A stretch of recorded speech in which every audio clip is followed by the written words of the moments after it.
Global food prices have dropped by just over a fifth after Russia allowed Ukraine to export more of its grain, but they're still too high. Global food prices have dropped by just over a fifth in the past year, according to the UN's food agency, mainly because of the Black Sea deal with Russia that allows Ukraine to export more of its grain. In March last year, Russia's invasion sent food prices skyrocketing, but even with the fall, they're still too high. And then there are global shortages of agricultural fertilizers to contend with. They mostly come from Russia, but it's been hit by sanctions. Before the war, Ukraine exported 10% of the world's wheat, 15% of the corn and 13% of the barley, according to the European Commission. Luckily, Australia and the EU have produced more than was expected, and the Black Sea grain deal has likely saved many lives in Africa.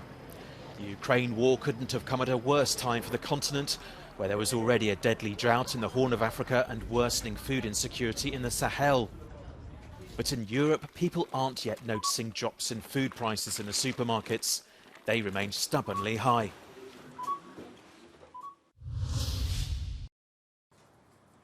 In recent days, Russian forces regained some momentum in the battle for Bakhmut. Since late March 2023, their advance had largely stalled, the British Defence Ministry says.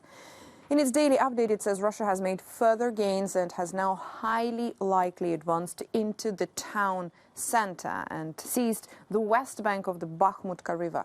Ukraine's key supply route to the west of the town is likely severely threatened. Russian regular forces, likely including airborne troops, have probably reinforced the area, and Russia is again using artillery more effectively in the sector. It adds that there is a realistic possibility that locally Wagner and Russian Ministry of Defense commanders have paused their ongoing feud and improved cooperation. The Institute for the Study of War states that Russian commanders are reportedly constructing specialized company-sized units within key frontline formations engaged in urban combat to reinforce the diminished combat effectiveness of most Russian units. Russian forces will likely deploy these units along the Avdiivka-Donetsk city frontline. At the same time, the US-based think tank says that satellite imagery from Crimea shows the withdrawal of a significant amount of armored fighting vehicles, tanks and artillery systems from a depot in Medvedivka, about 20 kilometers northeast of Jankoe, between the 17th of March and the 5th of April, though the Institute for the Study of War cannot confirm their destination at the time. So Russian forces may have withdrawn equipment from occupied Crimea for redeployment elsewhere in southern Ukraine out of fear of a Ukrainian counteroffensive. Russia's foreign minister is in Ankara to meet his Turkish counterpart. Top of their agenda, the future of a key deal that allows grain exports to flow across the Black Sea and the war in Ukraine. NATO member Turkey is pushing for a 120-day extension of the wartime deal, which is critical for countries in Africa, the Middle East and Asia. But the risk of hunger is on the rise. Ankara also wants another round of peace talks between Russia and Ukraine. This, as tensions continue to rise between the US and Moscow over a journalist who was arrested last week for espionage charges, accusations that Washington rejects. The US ambassador to Russia and a top Kremlin diplomat met Thursday to discuss Evan Gershkovich, the first American journalist arrested for espionage since the Cold War. And US Secretary of State Antony Blinken called on Russia to release him immediately, efforts that Russia called hopeless and senseless. Anti-monarchists are raising their voices in the United Kingdom, a month before the coronation of King Charles III. This Thursday, some 30 activists welcomed the monarch in front of York Minster Cathedral, holding banners that read, "Not my king." This protest coincides with reports in the Guardian newspaper about the ties between the UK's monarchy and the slave trade.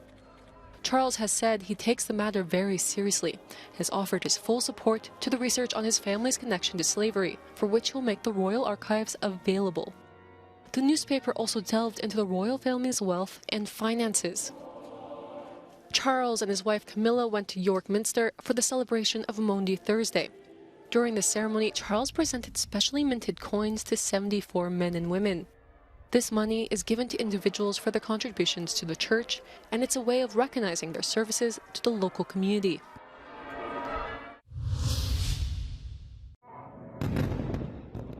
Tension continues to mount in the Middle East. Israel launched overnight raids from Thursday to Friday on the Gaza Strip and southern Lebanon. The Jewish state said it was targeting the Hamas militant group.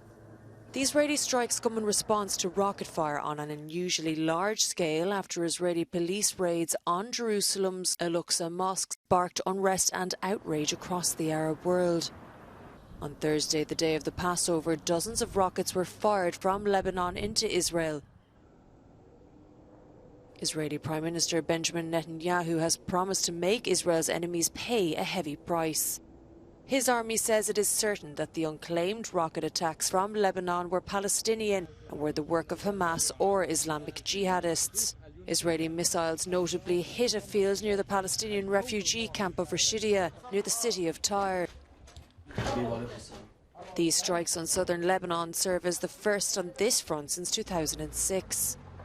كنا نايمين طبيعي ما في شيء يعني قبل السحور نحن بدي كيف بدها تفيق امنا مشان نتسحر المهم انه بس سمعنا هالصوت نحن حملنا حالنا وطلعنا وصار هيدا الشيء يعني بس كنا برا نحن الحمد لله ما تأذى حدا.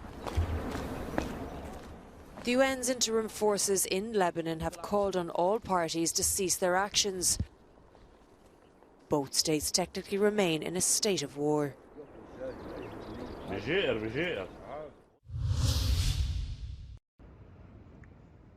With just over a year to go before the Paris Olympic Games, all eyes are on the Seine.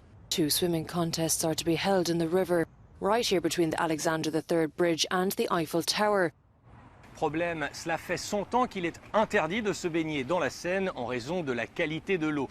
Les pouvoirs publics ont donc décidé de mettre 1,4 milliard d'euros sur la table pour changer cela. However, rainwater poses a big problem. After heavy rainfall, it causes the sewers to overflow into the river through these tunnels. Several projects are underway, such as the construction of this huge retention pond, which is 50,000 cubic metres in capacity, under the ground in Paris. L'objectif du bassin, c'est par le moyen d'un intercepteur qui va donc intercepter les eaux avant des versements en Seine, de le remplir et après la pluie, on le vide par un système de pompage jusqu'en station d'épuration. Ce sera des volumes d'eau pollués évités pour la Seine et le fleuve. Et comme c'est une eau polluée d'une charge bactériologique, eh bien on va atteindre les critères sanitaires, non pas environnementaux, mais les critères sanitaires de baignabilité. A European directive sets the maximum quality of fecal bacteria, an indicator of water quality for safe bathing. There is still too much in Paris, but this scientist is optimistic. Alors moi je trouve qu'elle est plutôt assez bonne, vu le nombre d'habitants qui habitent sur le bassin de la Seine et vu la faiblesse du débit de la Seine. Alors évidemment, il reste des choses, on parlait des bactéries fécales, il y a des travaux à faire encore, il y a quelques produits chimiques, hein, mais il y a eu des décennies où on ne s'occupait pas tellement de savoir si la qualité de la Seine était bonne, quoi. C'est seulement dans les années 70 que les efforts ont commencé à être beaucoup plus grands et aujourd'hui on atteint presque cet état baignable. Talks are underway on how the river can be enjoyed by both swimmers and boats.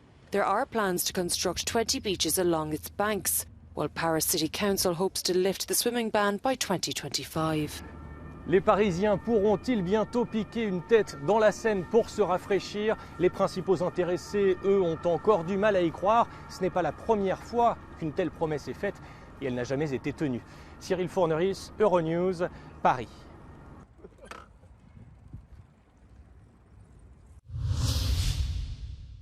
Finland is now a member of NATO. But what comes next? What benefits does accession bring? And will it boost security in the Nordic nation? We asked the experts to find out. It's a mutual gain. For Finland, it is clearly to be part of a broader defensive alliance. But NATO is also gaining because first it's with Finland and soon Sweden. It's closing a kind of gap that NATO has been dealing with for the past few decades in the Baltic region, where any type of contingency planning, meaning when the military planners have to consider all sorts of crisis scenario, you could not count on Finland and Sweden as automatically joining in a response to a possible military incursion. The 1,340-kilometer border that Finland shares with its neighbor means that the alliance has now doubled its border with Russia. Finland's membership creates a kind of retaining wall, starting in northern Europe, with Finland reaching all the way to the east, where NATO has reinforced its eastern flank after the full-scale invasion of Ukraine. However, Helsinki says it will not host NATO troops for now. What right does it have within the alliance? There's no obligation. Other NATO nations cannot expect automatically to deploy whatever they think they should deploy on Finnish territory, and Finland will not have to automatically join any NATO operation just because it's a member of the alliance. The president have said that Finland will not set any limits or preconditions to its NATO membership, meaning that Finland actually doesn't have any limits to potential NATO presence on Finnish soil. I think it will be more about how Finland will contribute to alliance tasks during peacetime, for example, participating in air policing of the Baltic states. Vladimir Putin's spokesperson said Russia will take steps to rebalance its security system following the accession of Finland. What are the possible actions we can expect from Moscow? Russia takes seriously Article 5. So we have to assume that now that Finland is under Article 5, the Russians might play, the usual blackmail, threatening game, but it's not clear how far they would be willing to go. Fear is not what drove Finland to join NATO or seek the application or become a NATO member. I think it was the idea of trying to balance Russia's aggressive behavior and also bring stability to Northern Europe. Finland has learned to be prepared but not scared.